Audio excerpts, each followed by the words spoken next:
Okay, we're going to go through transmission diffraction gratings. So this is similar to double slit interference, but there are some notable differences you have to take notice of.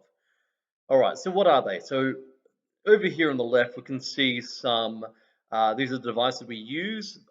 They appear to be just clear, either plastic or glass.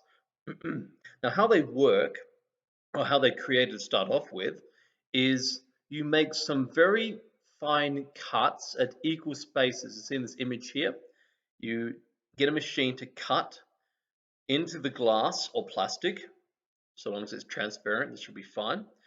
And light can only transmit, it gets scattered in these sections where it's all bumpy because of the cuts. So this is where the transmission happens, everything else is scattered. um, and as such, these transmission gratings act very much like a multiple slit interference patterns is what you get out of them. So if you have a look at this picture down here, you can see that each slit, each little part where the glass still remains, is acting like a new source of radio waves. So you have an interference pattern which is made up of not one slit, not two slits, but many slits.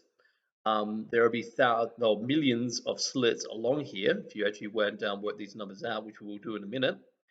Um, but in this particular case, it might only be illuminated by a little spot on here, but we're still talking about hundreds, if not thousands, of slits illuminated. So you end up with a interference pattern, which is being created by lots and lots of diffraction effects. Now, I've got a couple images what these might look like. Okay, so this first one here is from your textbook, and it shows the effect if you had something like a filament wire, like something like a bright vertical single cut of light. Now the image here is out of a black and white textbook. Now it's actually important that we're going to talk about monochromatic light, and that can't be white. Remember, white is made up of many colors. Is what we perceive. What we perceive as white is the entirety of the visible spectrum as far as we observe it. Okay, so this could be red or green or blue. It does have an effect on on the positions, but just okay. So if you had a filament wire, you'd end up with your central maximum, and you end up with first, second, third orders on either side. Now, a couple of things to notice. One is these are not equally spaced. Now, I'm going to go over to our equations, and I'm going to cross one out straight away. You're not going to use this when it comes to diffraction gratings. That one is out.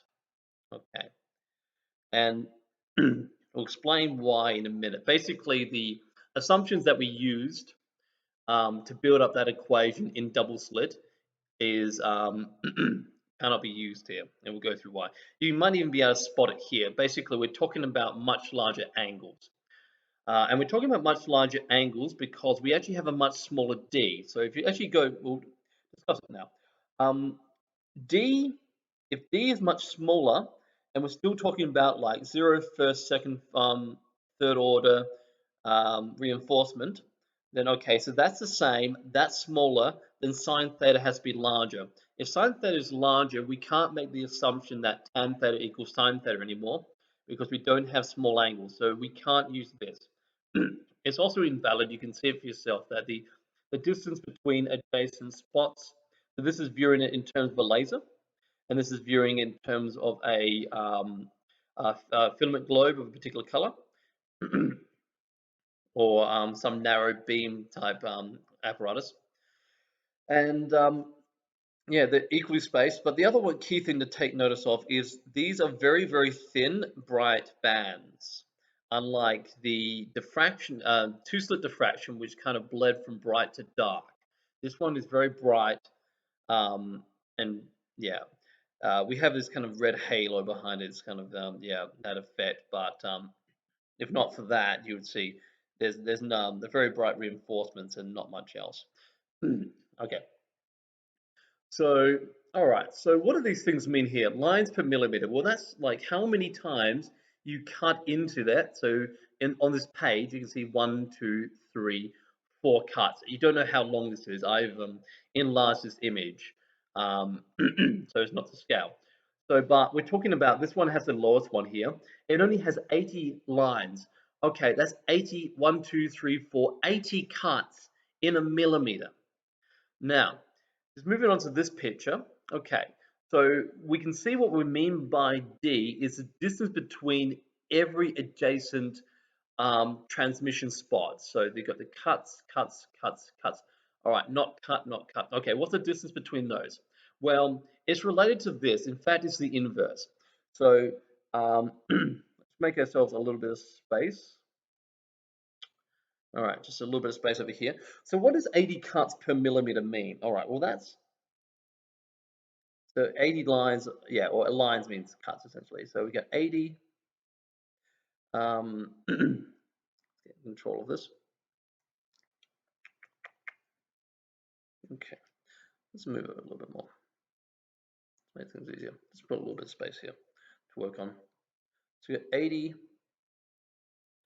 per millimeter. All right.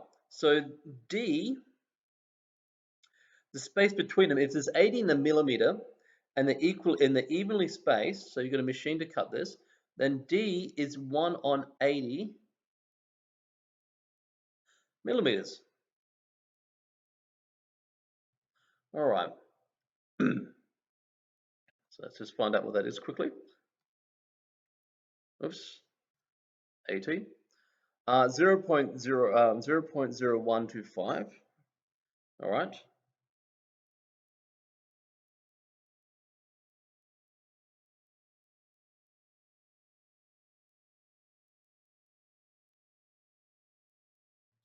Now that's still in millimeters. Okay, now that's 1.25 to the minus 2. Sorry, that's millimeters, not meters. That's the point I'm trying to go with this. We actually need to convert that to meters for it to be useful. Um, in this work, you have your wavelength in nanometers, you'll have your D in very small units. Make sure you're working within the same distance unit and you'll be okay, depending on what you're solving for. It's just helpful just to go back to meters, to be honest. Okay, so we're going to convert that to meters. So equals 1.25. All right, now it's 10 to the minus 2 millimeters. So if you divide by another 1,000, that's divided by 10 to the 3 is 10 to the minus 5.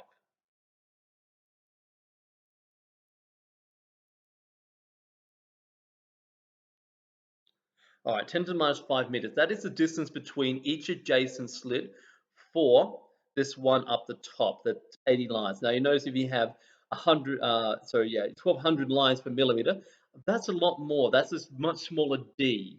It's a lot more lines and a lot smaller D. So as the lines per distance increases, the D decreases, and that's going to have some effects on the pattern that we see. Mainly how many order maximums you actually observe. So let's have a look at some problem solving. All right, so I just took these straight out of the book, so I'm not going to be here with my pen doing this. Okay, so let's have a look. Determine the wavelength of light. So this is actually a much more effective way of measuring the wavelength of light than the double slit because it's much. These are much narrow maximums, so it's more convenient in the sake of measurement. So you can get some very fine measurement instead of kind of judging where the middle of the double slit might be. Okay, so grating ruled with 200 lines per centimeter. When monochromatic light was viewed through a grating, the second order is observed at angle position of 35. So the idea, okay, second order, yeah, so second order there one with theta equals 35 for the second order. All right. What is the wavelength of the light used? Well, first of all, let's go work out what I did. So you notice that you've done the inversion, 1 over 40,000, sorry, 4,000 lines per centimeter this time. So careful. They've done 2.5 times 10 to the minus 4 centimeters, divide by 100 to get meters, 2.5 times 10 to the minus 6 meters. All right, angle 35, and we're talking about the second order maximum. So upon rearranging the wavelength, the d sine theta formula to find wavelength, they've substituted the values, and we found, okay, it is 7.17 times 10 to the minus 7 That is 717 nanometers. We often talk in light, particularly visible light, in terms of nanometers. So that's very close to the red. So remember, 400 is the violet and 750, 700 is the red. So we found that we have red light of a particular wavelength there. Okay, here's another one. We want to find how many maximum orders of the reinforcement we will see with a particular diffraction grating. Okay, so you've got diffraction grating of 3,500 lines per centimeter, and you're using a wavelength of 600 nanometers. All right.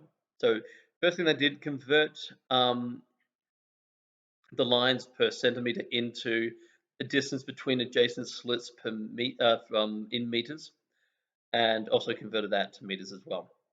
Okay, now what they've gone and done here is, okay, so the idea, if you use a transmission diffraction grating, you've got light going through, and you can swing these angles around. Now, the angle can only swing around to a maximum of 90 degrees on either side. The other side is important when it comes to this question, but if we go past 90 degrees, we don't have transmission, we have reflection. And you're not going to get the diffraction effect, you're just going to get reflected light. You always get a bit of that when you start playing around with these, but that's not what we're looking for here. You're not going to see that same pattern.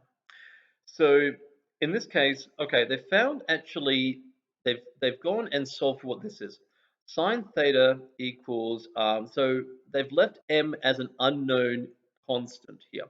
You can actually solve for m, but you have to think logically about it. That basically, if you got an m, well, I could actually do it here. I could take this last step. The idea that the maximum angle, I'll approach it a different way they did it. From that step, I'm saying, okay, the maximum angle, if I said the maximum angle is 90 degrees, okay, well, then sine 90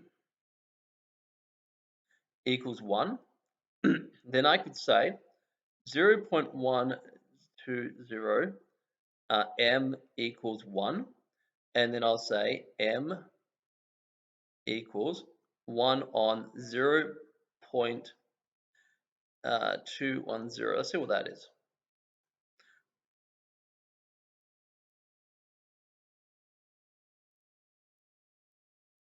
It's 4.76.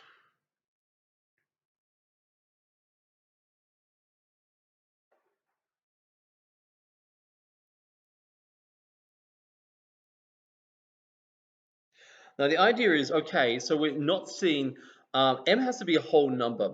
Now we can't see 5. 5 is not observed because that would imply it'd have to be greater than 90 degrees.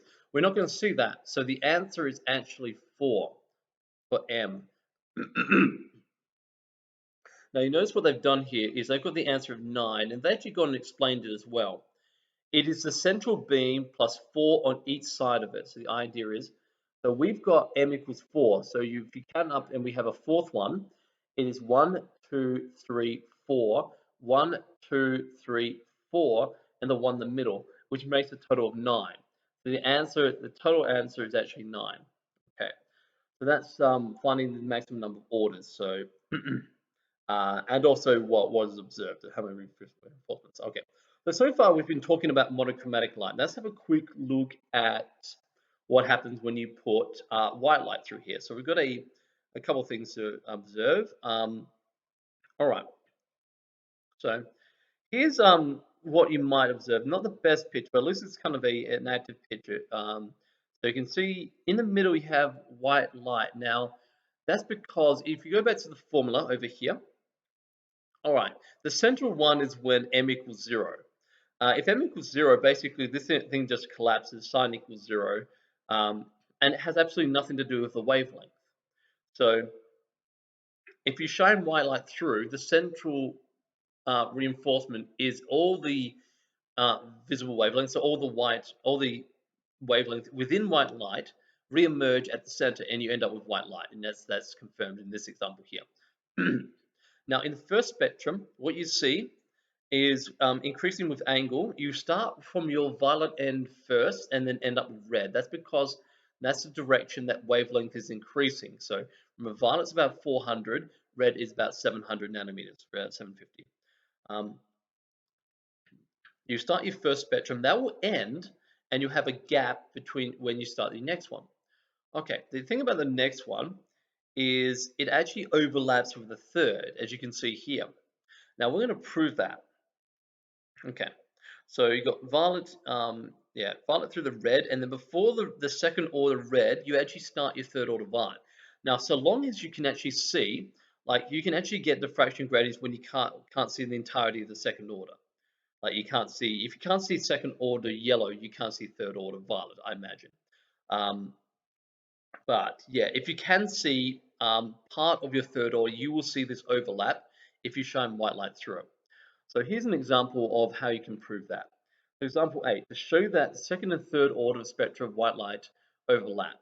Okay, so they've taken for their example that the that violet is 400 and red is 700. Okay, all right.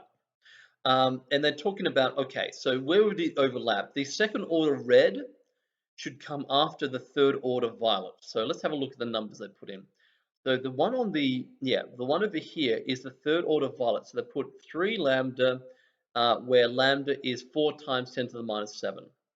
Okay, and you see they haven't actually done anything for D. The D is actually only partially relevant. Is the what I mentioned before. If you have a D such that you can observe the start of the third order, then you'll always observe this effect. Okay, so they simplified that, so they've got 12 times 10 to the minus 7 divided by D. Now look at the red one. Second order red, 2 times 7 times 10 to the minus 7, 14 times 10 to the minus 7 over D. Now you can see that the 14 times 10 to the minus 7 is greater than the 12 times 10 to the minus 7.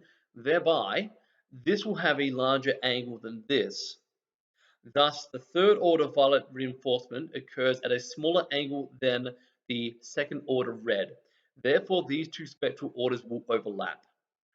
Okay, so that is the effect you see when you put white light through a diffraction grating. You can see, yeah, central white, um, and you'll see the reverse rainbow violet through the red for the first order. Now this is actually be interesting for later on. We will use this, we can use this to actually identify um, different atoms because of their atomic spectrum, but that's going to come up in another chapter. But yeah, and also be aware of this overlap effect within the further orders. And we're not going to bother with what goes on after that, really. Okay.